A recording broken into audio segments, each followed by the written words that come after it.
One of our partner companies went from underperforming to $1.2 million in additional revenue in 4 months, and it's probably not how you think. In this video, I'm gonna walk you through the exact strategies that they use to implement in their business so you can do that for yours as well. One of the home service companies that we work with was generating $187,000 per month, month after month, and have plateaued there for the last 12 months. What we found was they had 3 big leaks in their lead to close funnel, and by plugging those leaks, we increased their revenue by $100,000 without even increasing leads. The first leak we uncovered was in their lead intake process. Here are their stats before working with us. They were averaging 847 leads per month, which turned into 340 jobs per month for a 40% lead to job conversion rate. Their average job was $550, which led to $187,000 in sales. This was your typical home service company. They would get leads, overcome objections, schedule their technician to go out and do the service. As you can see, they had really good lead flow coming in. They just didn't have a process in place to capitalize on all these leads, to overcome price objections, to manage all the leads and keep track of what was going on. They felt overwhelmed by the thought of doing this manually and needed a process to automate it. So step 1 was figure out their current process for managing their leads. A recent report found that 43% of website forms never get responded to by home service businesses, and 66% of forms only get reached out to one time. For this business, they only made one attempt to contact people. One attempt at web forms, one attempt on phone calls, one attempt on messages on ad platforms. They needed to get more juice out of every single lead that they were already paying for. So before we made any of these changes, the big problem was that they were only getting one shot at every single lead, and they needed a process to nurture. So the first lead channel that we looked at was web forms. These are forms coming through their website, whether it's a contact form, estimate request, chat widget, or any type of form that came from their website. Here were their stats before. They were getting 847 leads in total. 336 of those leads were from web forms, which equated to 161 jobs for a 48% conversion rate. We did 3 things to fix this. Number 1, we set up an automatic text and email to go out to the customer anytime a web form was completed. That way it acknowledged that they received it, but also started communication with the customer.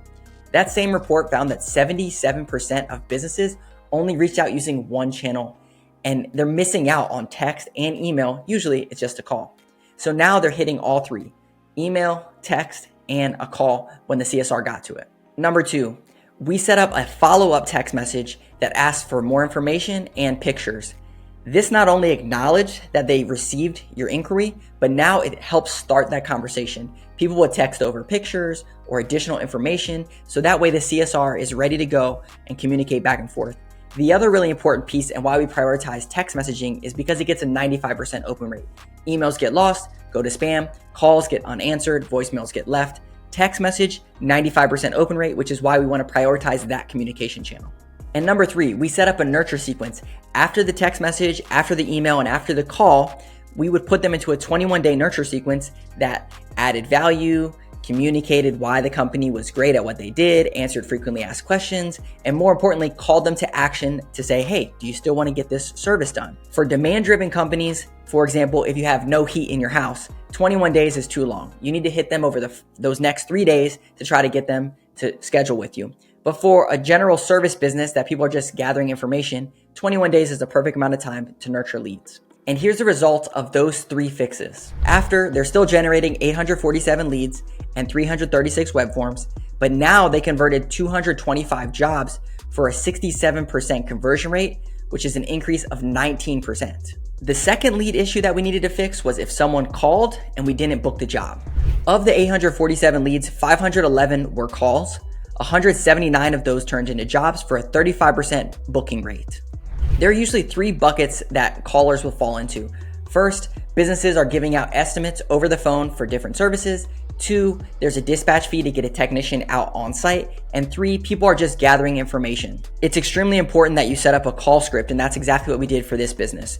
This company is more of estimates given over the phone, and they didn't have a way to get people's email addresses before they gave an estimate. So we updated their call script to sound something like this. What's the best email to send your estimate over to? If they say no or ask why, the CSR would say, that way you have it for your records and we have it on file. In case you call back in and talk to someone else, we can easily pull up the estimate that you were given. Next, we set up a text automation to go out after the call that said, hey, this is Phil from Flash Consulting. we just spoke on the phone. If it's easier, feel free to shoot any questions you have over here. Happy to help. That way you start the conversation via text, so it's not weird when you text them randomly in a couple days, and it opens up the communication channel if they have a question they want to send back over. After 2 days, we sent out an email and a text message just checking in. Hey, just want to see if you had any follow-up questions that I might be able to answer. Then after 2 days, we'd ask another question. Hey, were you able to get this taken care of? Or is it still something you're looking at doing in the future? These 2 steps are very important. 1, we don't want the ball just to be in their court. We want to be able to follow up with them. And 2, we want to get to a yes or no. We don't want it just lingering out there and say, well, we got this lead. I don't know if it actually converted. And if they don't respond, they go into that same nurture sequence with the web forms where we're adding value, answering frequently asked questions, talking about our technicians, sharing customer testimonials, and this is an important one. If we did give them an estimate, we want to have an expiration on that estimate. We want to say, hey, this estimate's good for the next 21 days. And then as you're going through this nurture sequence, you want to remind them the estimate's good for another 10 days, 5 days, 1 day. And you're trying to get to a yes or no either way, so that way you can close out this lead officially. Along with this automation sequence for calls, we also recommended that they bring in a CSR training company to help coach their CSRs on the best way to communicate with customers on the phone to increase booking rates. So we ran this automation process over 4 months, and here's the results holistically on their business. 847 leads per month. Their conversions increased by 21% to 61%. Their average jobs went to 513 for a 50% increase. Their average transaction value remained the same. And their sales went from 187,000 to 282,000 in sales for a 51% increase. One thing I want to point out here, you can see that they did 21% increase in conversion rate and increased revenue by 51%. This shows that most people don't have a lead problem. As you can see, they increased their conversion rate by 21%, but that increased their revenue by 51%. And they didn't even generate any more leads. Just by plugging the holes in their current process helped them increase their revenue. And by the way, if you're a home service business owner doing over $1 million in revenue and you feel stuck and these strategies are helping you out, we do free marketing audits to see if we can help you grow your business. You can go to flashconsulting.com, set up a marketing audit. Worst case, you get some free takeaways to help you grow your business. Best case, we work together and we help you grow your business. The second leak point in the sales funnel is cancellations and no-shows. This company specifically was averaging 55 cancellations per month, which was lost revenue of $30,000. That's not even counting the burden rate and the time that they were paying their people. It was just the revenue lost from completing jobs. So we did 2 things to fix this in their business. The first thing we set up was a scheduled appointment sequence. Anytime an appointment was scheduled, the customer would go into this nurture sequence and it would talk about the product or service that they're about to get. It would tell them what to look out for, how to prep their home, some things about our technicians, customer testimonials, and a really important one was upselling opportunities. So be sure to ask your technician about this, or if you're suffering from this, ask your technician about this.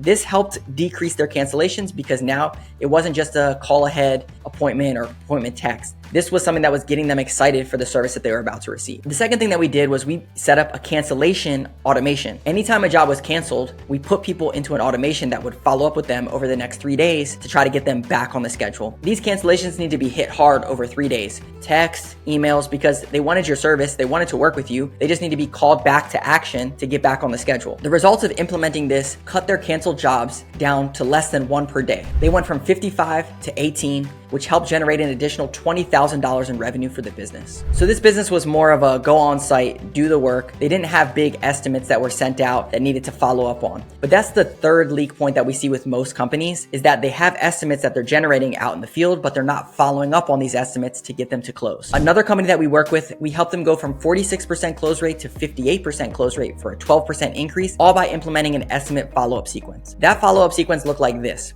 a 21-day nurture sequence where we talked about frequently asked questions, gave customer testimonials, had an expiration date. Hopefully you see a common theme here of nurture sequences, calling people to action, pulling them through your sales pipeline, and helping close more deals. For the estimate specifically, this HVAC contractor that we work with generated an additional $300,000 in revenue, all by having an estimate nurture sequence and increasing their conversion rate by 12%. So with this business, we had to dive into generating more leads now that we fixed the leak points in their lead to close funnel. So we created 3 unique call to actions on their website that increased their leads by 30% in 6 months. And you can check out this video on how we did that. If that one's not out yet, check out this one.